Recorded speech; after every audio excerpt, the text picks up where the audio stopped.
इस वाले video lecture में हम आपको क्लास 10th की थ्योरम नंबर 10 एक्सरसाइज की थ्योरम नंबर 1 और थ्योरम नंबर 2 को सॉल्व करके बताएंगे कैसे प्रूव करते हैं। तो मैंने यहाँ पर एक्सरसाइज 10 की थ्योरम नंबर 1 को लिख के रखा है। इसमें बोला गया है कि the tangent at any point of a circle is perpendicular to the radius through the point of contact. यानी कि वो कह रहे हैं कि सर्कल के पॉइंट ऑफ कॉन्टैक्ट पर अगर हम रेडियस को थ्रो करें, अगर हम क्या करें, रेडियस को थ्रो करें, जो कहाँ से जाए, पॉइंट ऑफ कॉन्टैक्ट से, तो जो टेंजेंट ड्रॉ होगी, जो टेंजेंट बनाई जाएगी वो क्या होगी, इस पर परपेंडिकुलर होगी। यानी सीधे सीधे शब्दों में कहें तो हम कि ये ओपी जो है, ये रेडियस जो है, जो पॉइंट ऑफ कॉन्टैक्ट से पास हो रही है, ये रेडियस इस टेंजेंट पे क्या है, परपेंडिकुलर है। ये ऐसा बोला गया है इसमें, सीधे सीधे शब्दों में कहें तो। अब कैसे प्रूव करेंगे ये इस पे परपेंडिकुलर है, ये आपको करके बताते हैं। देखें तो सॉल्व में हमने लिखा, क्या लिखा, ये एक सर्कल माना था, तो यहाँ लिखेंगे let a circle with centre O। ठीक है, एक सर्कल है जिसका सेंटर O है, and a tangent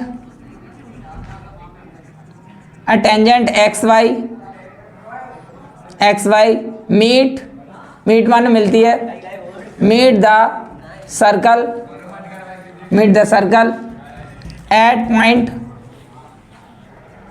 at point P पर। यानी कि ये टेंजेंट जो है ना वो P पर मिलती है, और P क्या है, इस सर्कल का पॉइंट ऑफ कॉन्टैक्ट है, जो कि यहां से रेडियस पास हो रही है। ठीक है, अब देखो इसमें क्या करना है, हमें प्रूफ करना था, तो यहां लिखेंगे टू प्रूफ OP जो है वो परपेंडिकुलर है किस पर, XY पर। ठीक है, ये प्रूफ करना है, यहां से करना स्टार्ट करते हैं। ये प्रूफ करने के लिए हम यहाँ एक ड्रॉ कर दे रहे हैं लाइन, जो क्या है, टेंजेंट के Q पर इंटरसेक्ट होती है, और ये इंटरसेक्ट पॉइंट कौन है, M है। ठीक है, चलो अब हमने देखा, अब हमने क्या देखा प्रूफ में हम देख रहे हैं ये और ये दोनों सर्कल की रेडियस है, तो ये दोनों कैसी होगी, इक्वल होगी। यानी कि OP की जो वैल्यू होगी वो OM के क्या होगी, इक्वल होगी। क्यों इक्वल होगी, क्योंकि ये जो रेडियस बनाई गई है वो इसी सर्कल की बनाई गई है। तो यहाँ लिख सकते हैं because radii of the same circle. ठीक, अब यहां पर मैंने जो लाइन ड्रॉ की थी ये आपका एक्सटर्नल पॉइंट से हो रही थी, क्योंकि एक्सटर्नल पॉइंट बन रहा है, तो यहां से यहां तक की जो डिस्टेंस होगी वो ऑलवेज ग्रेटर देन होगी, क्योंकि ये टेंजेंट मतलब ये टेंजेंट पर पॉइंट है और ये क्या है, एक्सटर्नल पॉइंट है। तो रेडियस से क्या हो, यहां से लाइन ड्रॉ करेंगे तो रेडियस से कैसे होगी, हमेशा बड़ी होगी। तो ऐसा होने के कारण ये वाली जो साइड है ये आपकी शॉर्टेस्ट होगी, और ये वाली जो साइड है जो फुल वाली है ये आपकी बड़ी होगी, यानी लार्जेस्ट होगी। तो यहाँ लिख सकते हैं OM जो है वो लेस देन है किसके, OQ के। अब OM की वैल्यू किसके इक्वल है, OP के, तो OP भी क्या होगी, लेस देन होगी OQ से। इसका मतलब ये हुआ कि यहाँ पर जितने भी यहाँ पॉइंट बनाए जाएंगे और इनसे जो लाइनें बनाई जाएंगी वो सभी सेगमेंट, लाइनें कह लें या सेगमेंट कह लें, सभी सेगमेंट की जो वैल्यू होगी, लेंथ होगी, वो ग्रेटेस्ट होगी किससे, इस वाले से, और ये सबसे क्या होगी, स्मॉलेस्ट होती है। तो इसका मतलब ये होता है, इसका मतलब ये है कि OP जो है is the shortest side on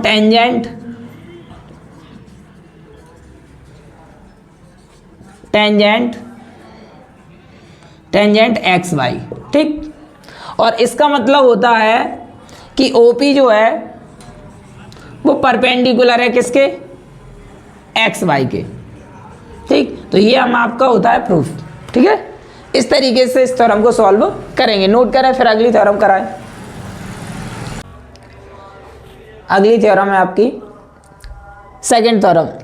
इसमें बोला गया है कि the length of two tangent from an external point to a circle are equal. यानी इसमें बताया गया है कि अगर कोई सर्कल है, उस सर्कल पर एक एक्सटर्नल पॉइंट से मैंने ये चित्र बनाया है, इसके अकॉर्डिंग हम आपको समझा रहे हैं कैसे बनाया है। यानी इसमें बोला गया है कि एक सर्कल है, इस सर्कल पर कोई एक्सटर्नल पॉइंट से दो टेंजेंट को ड्रॉ किया गया है, एक ये बना दी, एक ये बना दी। अब आपको क्या दिखाना है, ये वाली जो टेंजेंट है पी ए वो इक्वल है किसके, पी बी के।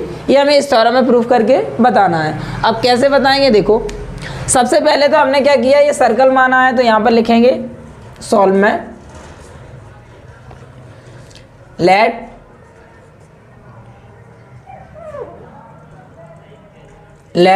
a circle with center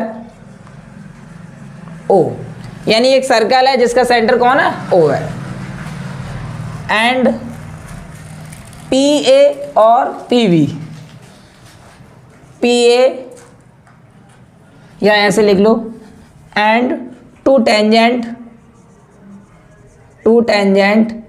P A and P B from the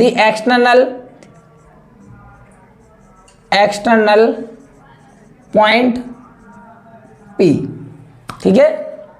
यानी कि एक सर्कल है जिसका सेंटर O है और PA और PB दो टेंजेंट है, कहाँ से ड्रॉ की गई है, P पॉइंट से, ठीक है। अब हमें क्या प्रूव करना है, टू प्रूफ क्या करना है, PA की वैल्यू जो है वो इक्वल है किसके, PB के, ठीक है। अब ये प्रूफ करने के लिए हम क्या करते हैं, थोड़ा कंस्ट्रक्शन करेंगे। इसको हमने ये पॉइंट ऑफ कांटेक्ट को इस सेंटर से ज्वाइन कर दिया, ये पॉइंट ऑफ कांटेक्ट को इस सेंटर से ज्वाइन कर दिया, और ये जो एक्सटर्नल पॉइंट था इसको भी हमने कहाँ से, सेंटर से ज्वाइन कर दिया। तो ऐसा करने के कारण, ऐसा होने के कारण क्या हुआ, दो ट्राइंगल बन गए। अब देखो यहाँ पर लिख रही है कंस्ट्रक्शन में कार्य किया है, कंस्ट्रक्शन में क्या किया है, join O A comma O B and O P, ठीक। ये मैंने कंस्ट्रक्शन कर लिया, इस सेंटर को इससे और इससे ज्वाइन कर लिया, ठीक है। अब प्रूफ में क्या करेंगे, प्रूफ में हम इसको कॉन्ग्रेंट दिखाएंगे, यानी इस ट्राइंगल को और इस ट्राइंगल में क्या दिखाएंगे, कॉन्ग्रेंसी। अब कॉन्ग्रेंसी क्यों दिखा रहे हैं, जैसे कि 9th क्लास में अपन सॉल्व करते थे, क्या करते थे, एक ट्राइंगल में दूसरे ट्राइंगल से कॉन्ग्रेंसी करते थे, तो इसके करस्पॉन्डिंग पार्ट कैसे हो जाते थे, इक्वल। ऐसा ही इसमें करेंगे, इन दोनों में कॉन्ग्रेंसी दिखाएंगे, तो कॉन्ग्रेंसी होने के कारण इनके करस्पॉन्डिंग पार्ट ये वाला और इसका ये वाला, ये दोनों कैसे हो जाएंगे, इक्वल। इस तरीके से हमारी थ्योरम प्रूफ हो जाएगी। देखो हम यहाँ पर करके बताते हैं, in triangle O A P and triangle O B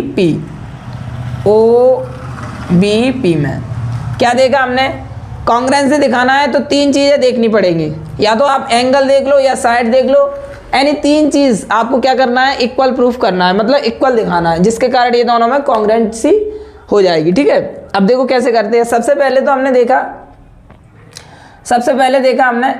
क्या देखा, सबसे पहले हम देख रहे हैं कि अभी थोड़ी देर पहले ही थ्योरम 1 को मैंने प्रूफ किया था, और उसमें बोला गया था कि रेडियस जो है पॉइंट ऑफ कांटेक्ट से यदि पास हो रही है तो वो टेंजेंट पे क्या होती है, परपेंडिकुलर होती है। जस्ट इसके पहले थ्योरम कराई थी उसमें, तो ये इस पे क्या होगी, परपेंडिकुलर होगी, तो यहाँ पर कितने डिग्री का कोण बनेगा, 90 डिग्री का।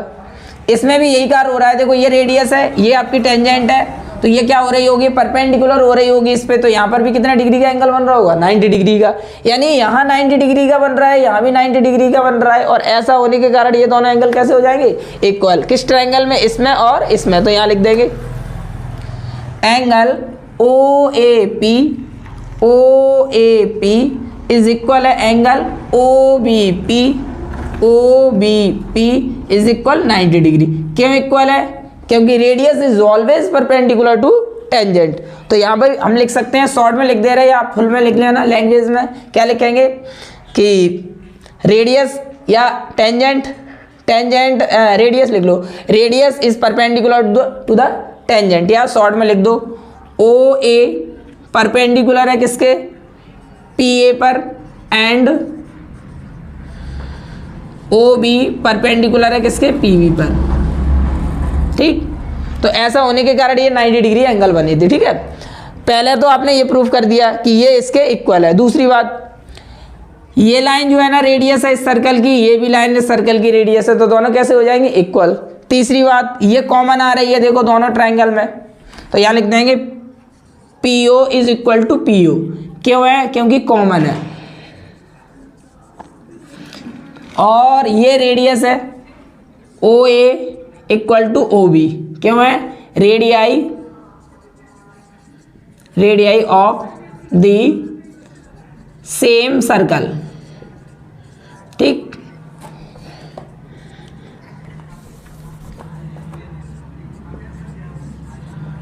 सेम सर्कल, ठीक है। अब देखो यहां पर हमने देखा, क्या देखा, यहां पर हमने देखा ये राइट एंगल है तो R लिख दिया। ये राइट एंगल के सामने वाली साइड है, कॉमन थी, लेकिन राइट एंगल के सामने वाली साइड को क्या कहते हैं? हाइपोटेनियस। तो ये आपकी हो गई जाएगी क्या? H, मतलब हाइपोटेनियस। साथ में ये अदर साइड बन गई है तो यहाँ हो जाएगी साइड। तो यहाँ पर रूल लग रहा है RHS, यानी RH रूल से ये क्या हो रही है? कॉन्ग्रुएंसी हो रही है इस ट्राइंगल में और इस ट्राइंगल में। तो यहाँ लिख देंगे देयरफॉर ट्राइंगल OAP कॉन्ग्रुएंट है ट्राइंगल OBP के, ठीक है। कौन सी वाली थ्योरम से? RHS कॉन्ग्रुएंसी रूल से, ठीक है। इन दोनों में इस कारण क्या हो गई? कॉन्ग्रुएंसी। अब जैसे ही कॉन्ग्रुएंसी हो जाती है तो अपन कह सकते हैं, क्या कह सकते हैं? दिस इम्प्लाई में कि ये वाली लाइन क्योंकि करस्पॉन्डिंग पार्ट है और ये वाली लाइन क्या हो गई? इक्वल। तो यहाँ लिख सकते हैं PA is equal to PB। किसके कारण हो गई? CPCD, मतलब corresponding part of congruent triangle, यानी कि CPCD से ये दोनों कैसे हो जाएंगे? इक्वल। और यही हमें क्या करना था? प्रूफ। इस तरीके से हमारी थ्योरम होती है प्रूफ, ठीक है। नोट करें।